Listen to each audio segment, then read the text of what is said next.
매년 우리 한 달여 동안은 기도에 대한 말씀을 나누고 있습니다. 기도가 우리 신앙은 물론 삶의 생명줄이라고 생각을 합니다. 기도하지 않고 어떻게 우리가 살 수 있을까 하는 생각도 들어요. 올해 기도에 대한 연속 설교를 준비하면서 세 가지 질문을 한번 생각을 해봤습니다. 무엇을 기도하십니까? 어떻게 기도하십니까? 얼마나 자주 기도하십니까? 이 세 가지 질문에 선뜻 대답이 나오지 않다면 내 신앙에 지금 경고등이 켜졌는지도 모릅니다. 혹시 기도하지 않았는데 내가 잘 살고 있다면, 기도하지 않으시는데 잘 살고 계시다면 어쩌면 다음 세 가지 중에 하나일 가능성도 굉장히 큽니다. 첫째는 여러분을 사랑하시는 성령 하나님께서 말할 수 없는 탄식으로 여러분을 불쌍히 여기시면서 대신해서 기도하고 계십니다. 그러니까 큰 은혜를 받았습니다. 둘째는 누군가 여러분을 위해서 기도해 주셔서 그 기도의 힘으로 지금 살고 계십니다. 기도하시는 부모님이 계십니다. 형제 자매가 있습니다. 또 이웃을, 친구를, 동지를 두셨습니다. 참 좋은 분들을 곁에 두고 계시니 만남의 복을 누리고 계십니다. 근데 이 두 가지 모두 가만히 생각해 보면 아쉬운 것이 있습니다. 우리가 기도를 호흡이라고 합니다. 숨쉬기라고 합니다. 근데 이 호흡은 내가 하는 호흡이 아니라 다른 사람의 호흡입니다. 내가 기도하지 않는다면 자가 호흡이 아닙니다. 세 번째로, 기도하지 않았는데 잘 살고 계시다면 혹시 여러분이 하나님에게서 멀어지고 하나님에게서 떨어져 나갔는지도 모릅니다. 하나님이 제공하지 않으신 다른 메이커 호흡기를 사용하고 계시는지도 모릅니다. 잠시라도 말입니다. 기도하지 않아도 별일이 없다고 손 놓고 있으면 절대로 안 됩니다. 적어도 예수님을 믿는 그리스도인이라면 말이지요. 세상이 만만치 않습니다. 요즘 시대는 이 길과 저 길의 교차로가 될 수 있다는 생각이 많이 듭니다. 끝까지 하나님의 길을 가고 하나님 편에 서기 원합니다. 철로 역정에서 몇 번 말씀을 드렸죠. 정신 바짝 차려야 합니다.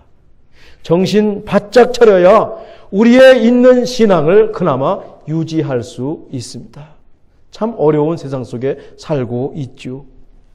기도하지 않는, 기도를 게을리하거나 쉬는 이유가 왜 그럴까? 전 두 가지를 먼저 생각해 봤습니다. 첫째는 뭐냐면 일단 바쁩니다. 바빠서 기도할 수 없습니다. 기도할 시간을 확보하기 어려울 정도로 바쁩니다. 근데 잠깐만 멈춰서 생각하면 별로 중요하지 않은 일에 아주 많은 시간을 쓰고 있긴 하지요. 바빠요. 분주해요. 기도할 시간이 없어요. 근데 조금만 멈춰 생각하면 별로 중요하지 않은 일에 우리가 엄청 시간을 쓰고 있다는 것입니다. 그런데 기도할 시간은 없습니다. 그때마다 저는 기도는 영적인 전투구나. 기도를 하지 못하게 하는 어떤 세력이 우리 안에, 우리 밖에 있구나 깨달음을 얻습니다. 기도하지 않거나 게을리하는 두 번째 이유는 솔직히 말해서 기도해야 소용이 없다는 생각입니다.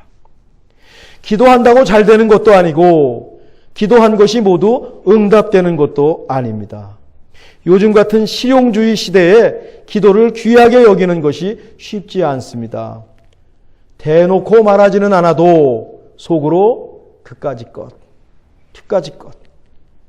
이라는 생각이 스멀스멀 들 수 있습니다. 하나님을 믿는 것이 그까짓 것, 기도하는 것이 그까짓 것, 말씀을 읽는 것이 그까짓 것, 스멀스멀 이런 생각이 듭니다. 요즘 세대가 그렇습니다. 이 시대를 살다 보니 우리도 예외가 될 수 없습니다. 정신 바짝 차려야 합니다. 기도와 기도 응답은 모든 종교에 있는 신앙입니다. 기복신앙입니다. 모든 종교가 빕니다. 이루어지길 빕니다. 물론 우리도 기독교에도 있습니다. 또 기도에서 응답받는 것이 우리 신앙에 퍽 도움을 줍니다. 하나님을 체험할 수 있는 가장 좋은 길이 기도하고 기도 응답을 받는 것이지요. 반대로 기도에서 효과가 없으면 기도를 옆으로 제쳐두기 쉽습니다. 기도를 너무 과소평가했습니다. 기도를 다른 종교의 기복과 같은 선상에 두었습니다. 아쉽지요. 기도의 궁극적인 목적은 우리가 다 알다시피 하나님을 알아가고 하나님과 친해지는 겁니다. 하나님은 동전을 딱 놓으면 커피가 딱 나오고 100원짜리를 놓으면 100원짜리 커피가 나오고 200원짜리를 놓으면 200원짜리를 놓고 100시간 기도하면 100번의 축복을 주고 200시간 기도하면 200가치의 축복을 주는 자동 판매기가 아니십니다. 기도하면서 우리는 살아계신 하나님을 만납니다. 기도하면서 하나님을 닮습니다. 하나님이 원하시는 삶을 살게 됩니다. 문제가 해결되지 않아도 기도하면서 문제를 바라보는 새로운 시각을 갖게 되고 그 문제 속에 있는 내가 변하는 경험도 합니다. 문제를 해결할 수 있는 힘을 얻게 되고 지혜를 얻게 됩니다. 기도하지 않아도 다 할 수 있다고요? 팬데믹 동안에 기도하지 않았는데 다 되었습니다. 별일 없습니다. 예, 그럴 겁니다. 여러분 기도하지 않아도 여러분의 인생이 잘 될 겁니다. 그럴 겁니다. AI가 나오고 챗 GPT도 있고 요즘 세상이 워낙 좋아져서 기도하지 않아도 다 해낼 수 있을 것입니다. 그런데 말입니다. 하나님 방식으로 문제를 바라보고 그 문제를 풀어나가려면 기도해야 할 겁니다. 그리스도인인 우리가 기도해야 되는 이유죠. 그리스도인이라면 기도의 자리로 나와야 합니다. 제가 성경 공부 시간에 자주 말씀드리진데 저는 기도할 수밖에 없는 인생을 살았습니다. 기도하지 않고 60평생을 저는 살 수 없었습니다. 이건 제 인생의 고백입니다. 시골에서 태어나서 도시에 있는 학교를 다녔고 직장을 다녔습니다. 가장으로 60대 후반에 우리 아이 둘을 데리고 미국으로 유학을 나오고 전망도 없는 일을 한 겁니다. 그때도 교회를 개척하고 샘플안에 와서 이런저런 일을 겪으면서 기도로 살아야만 했습니다. 그냥 제 인생이 그렇습니다. 기도하지 않으면 살 수 없는 인생이었습니다. 기도 없이 목회는 물론 제 삶이나 제 가정을 꾸려나갈 수가 없었습니다. 지금도 마찬가지입니다. 걸으면서 기도하고 우리 교인들 이름을 적어가면서 기도합니다. 매일같이 적으면서 기도합니다. 불현듯 기도가 나옵니다. 그래도 늘 부족합니다. 기도를 호흡이라고 하듯이 저의 날숨과 들숨이 기도가 된다면 얼마나 좋을까? 얼마나 좋을까? 제 소원입니다. 마지막 하나님께 갈 때 마지막 제 숨이 기도가 된다면 이것보다 행복한 인생, 이것보다 복된 인생이 여러분 어디에 있겠습니까? 저만 그렇습니까? 우리 모든 참비 식구들의 소원이고 우리 모든 참비 식구들의 삶인 줄 믿습니다. 올해 기도에 대한 말씀은 마태복음 6장의 주기도문입니다. 우리 예배에서 주기도문이 없었어요. 그래서 어디에 주기도문을 넣을까 하다가 예배 마지막 결단의 찬송에 주기도문을 넣었습니다.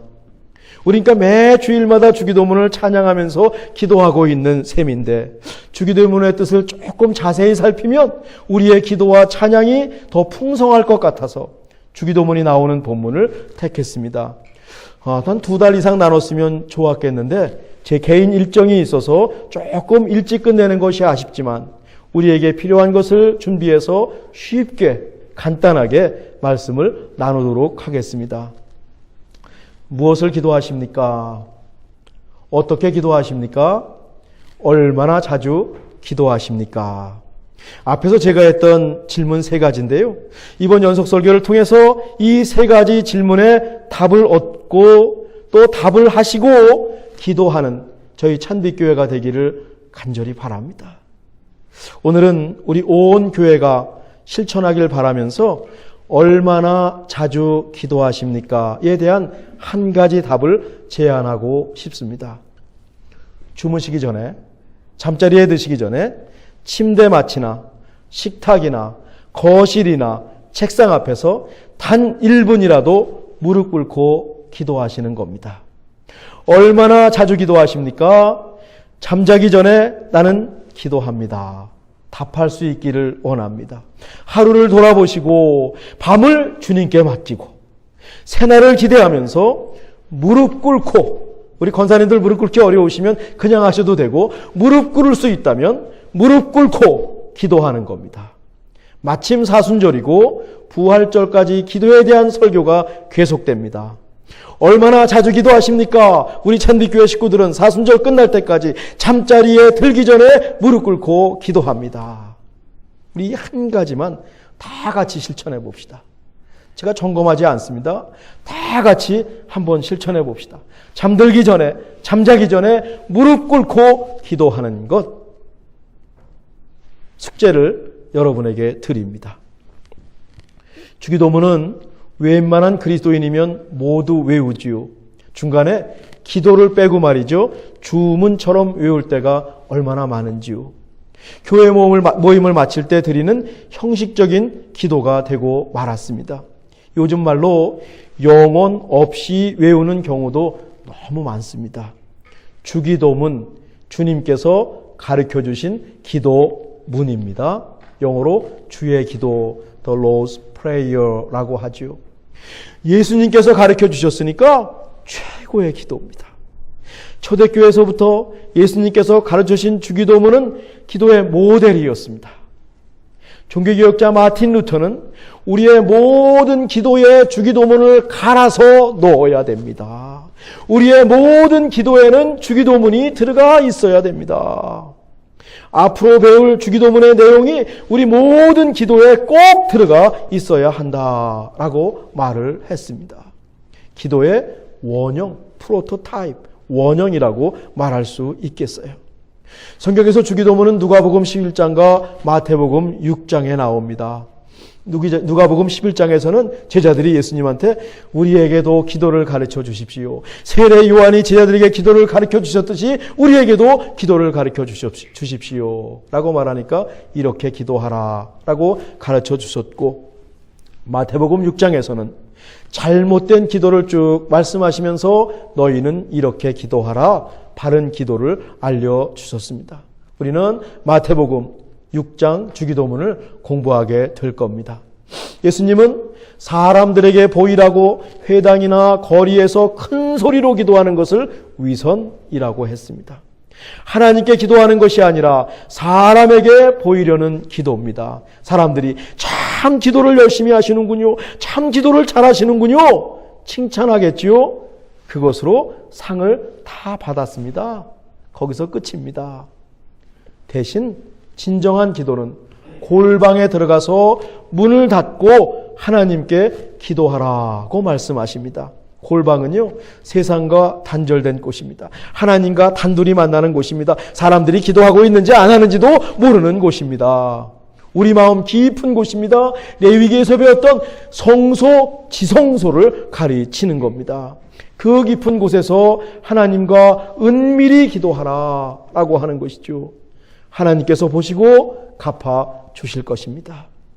중언부언 기도하지 말라고 하셨습니다. 중언부언 기도하는 것은 뭔가 하면 뜻없는 말을 주문 외우듯이 반복해서 기도하는 게 중언부언 기도하는 겁니다. 진실함이 없어요. 그냥 반복일 뿐입니다. 바른 기도가 아니지요. 우리가 주기도문을 중언부언으로 기도할 때가 참 많아요.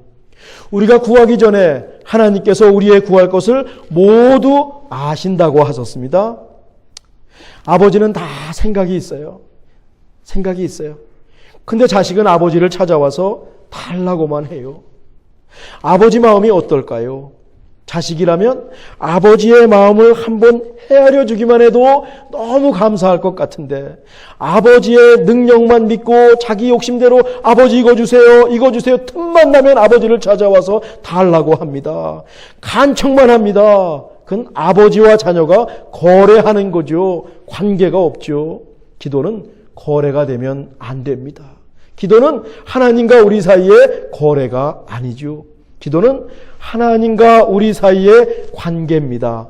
마음이 통하는 인격적인 소통입니다. 기도는 다이얼로그입니다. 대화입니다.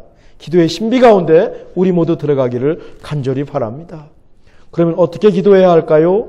앞으로 우리는 무엇을 어떻게 기도해야 할지 주기도문을 통해서 점검하고 배우게 될 것입니다. 9절부터 13절인데 주기도문 제가 읽지요. 그러므로 너희는 이렇게 기도하라. 하늘에 계신 우리 아버지여, 이름이 거룩히 여김을 받으시오며 나라가 임하시오며 뜻이 하늘에서 이루어진 것 같이 땅에서도 이루어지이다. 오늘 우리에게 일용할 양식을 주시옵고 우리가 우리에게 죄 지은 자를 사하여 준 것 같이 우리 죄를 사하여 주시옵고 우리를 시험에 들게 하지 마시옵고 다만 악에서 구하옵소서. 나라와 권세와 영광이 아버지께 영원히 있사옵나이다. 주기도문은 하나님을 찾는 것으로 시작을 하고 하나님께 영광을 돌리는 것으로 마무리됩니다. 샌드위치로 말하면 위에 뚜껑이 하나님을 찾는 것이요, 밑에 영광을 돌리는 것이 밑에 뚜껑입니다. 그 가운데 내용물은 하늘의 기도 3가지, 하나님을 향한 기도 3가지, 땅의 기도 3가지, 우리의 기도 3가지, 이렇게 구성되어 있습니다. 이 6가지 기도가 물이 흐르듯이 쭉 진행이 됩니다. 오늘은 주기도문의 처음 시작인 하늘에 계신 우리 아버지에 대해서만 살펴보겠습니다. 시작이니까 대충 넘어가기 쉽지요. 근데 이게 주기도문을 여는 열쇠입니다. 영어는 물론이고 헬라어 본문을 보면 우리는 하늘이 앞에 있잖아요. 헬라어 본문이나 영어에 보면 Father, 아버지가 앞에 나옵니다. 여러분, 우리가 아무한테나 아버지라고 부르지 않죠. 길을 가다가 어떤 어르신이 있는데 아버지라고 부르면 난감한 일이 벌어질 겁니다. 아버지는 나를 낳으신 분입니다. 장인어른도 있죠. 내 아내를 낳으신 분이라서 아버님이라고 부릅니다. 또 여러분이 어떤 분에게 아버지라고 부르신다면 그분과 특별한 관계가 있기 때문에 아버지라고 부르게 될 겁니다. 그렇지 않으면 아버지라는 말을 쓰지 않죠. 마찬가지입니다.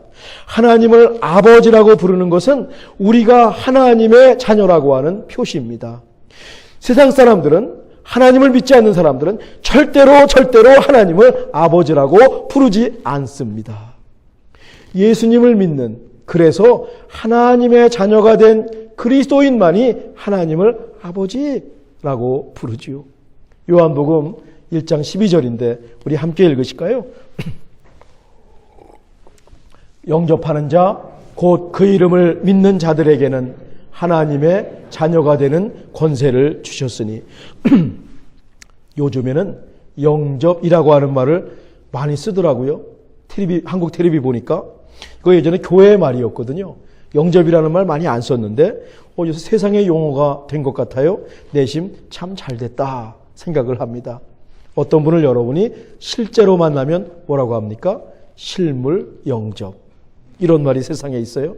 이야, 이게 교회가 안 쓰니까 세상 사람들이 알려주네. 딱 그 힘입니다. 오늘 말씀 속에 영접하는 자 딱 그 힘입니다. 예수님을 마음에 받아들이고 실제로 만난 사람입니다. 예수님을 실물 영접했습니다. 미팅이라고 말하지 않고 인카운터링이라고 하는 영어 용어를 씁니다. 인생길에서 예수님을 마주쳤어요. 예수님을 맞닥뜨렸습니다. 예수님을 얼굴과 얼굴을 보고 맞대서 만났습니다. 내 인생을 예수님의 십자가에 포겠습니다. 그렇게 예수님을 만나는 순간, 그렇게 예수님을 만난 사람이 요한복음 1장 12절에서는 영접하는 자, 곧 그 이름을 믿는 자들이라고 말했습니다. 그렇게 영접하는 자, 곧 그 이름을 믿는 자들에게는 하나님의 자녀가 되는 권세를 주셨습니다. 그래서 우리가 하나님을 아버지라고 부를 수 있는 겁니다. 이것이 그냥 말이 아니라, 글이 아니라, 교리가 아니라 우리 존재에, 우리 삶에 부딪히는 사건이기를 간절히 바랍니다. 그래야 주기도문을 외우면서 아버지라고 하는 말에 은혜를 받을 수가 있습니다. 어떤 아버지입니까? 우리 아버지예요. 우리 아버지예요. 우리. 하나님을 믿는 모든 사람의 아버지입니다.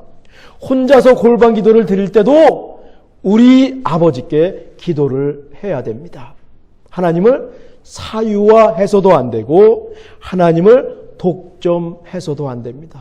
우리 한국교회는 그동안에 개인을 아주 개인적인 신앙을 강조했어요. 나의 하나님이 되십니다. 나의 하나님이 되십니다. 하나님이 나를 축복하십니다.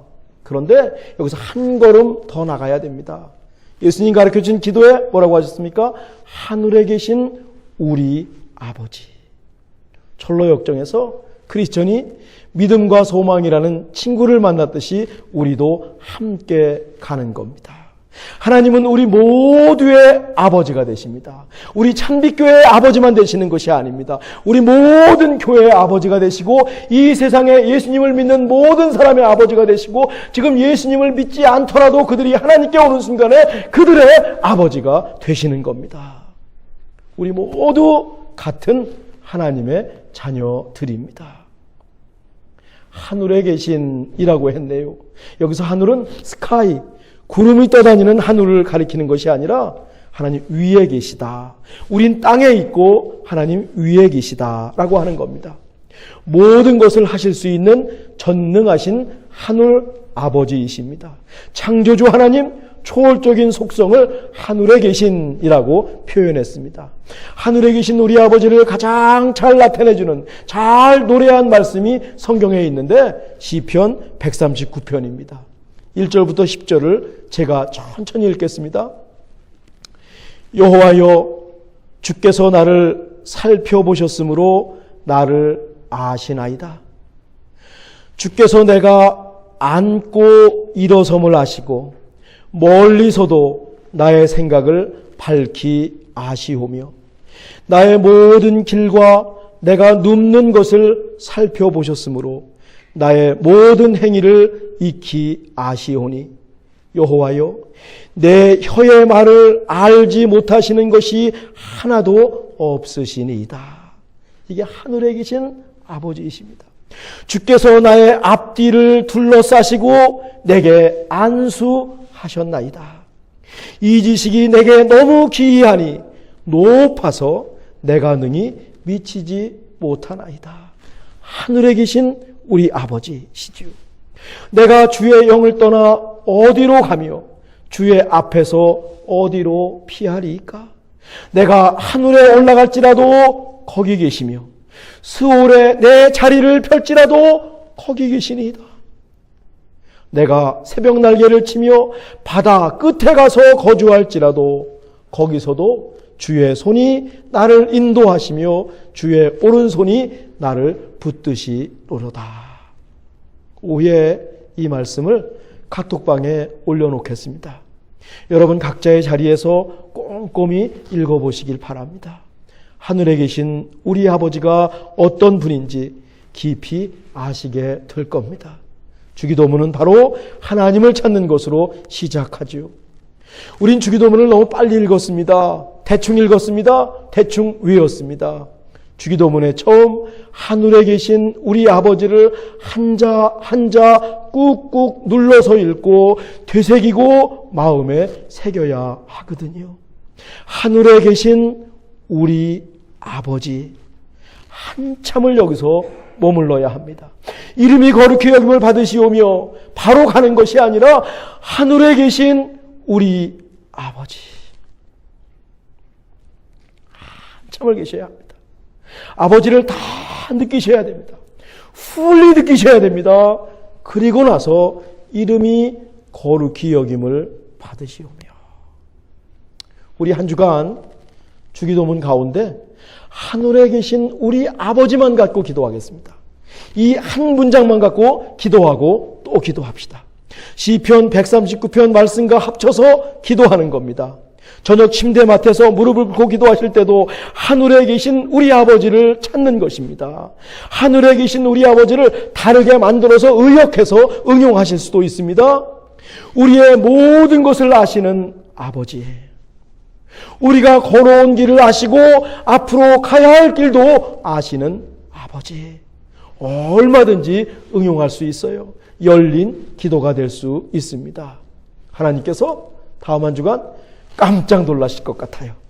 사람들은 막 자기 기도 제목만 올리잖아요. 막 기도만 하잖아요. 주기도문이 오도 하늘에 계신 우리 아버지 이름이 그렇게 빨리 하잖아요. 근데 저기 샌프란시스코에 있는 조그만 교회 참빛교회 식구들이 일주일 내내 하늘에 계신 우리 아버지를 노래하고 기도하고 있는 겁니다. 하늘에서 하나님이 보시고 흐뭇하실 것 같아요. 이렇게 예수님이 가르쳐준 기도를 꼼꼼히 하는 사람도 있구나. 그렇게 한 주간 기도하면서 우리 사십시다. 기도하겠습니다. 하늘에 계신 우리 아버지, 한 주간 각자의 자리에서 하늘에 계신 우리 아버지를 마주하고 만나게 하옵소서. 하늘에 계신 우리 아버지를 부르고 아버지께 기도하게 하옵소서. 예수님의 이름으로 기도하옵나이다. 아멘.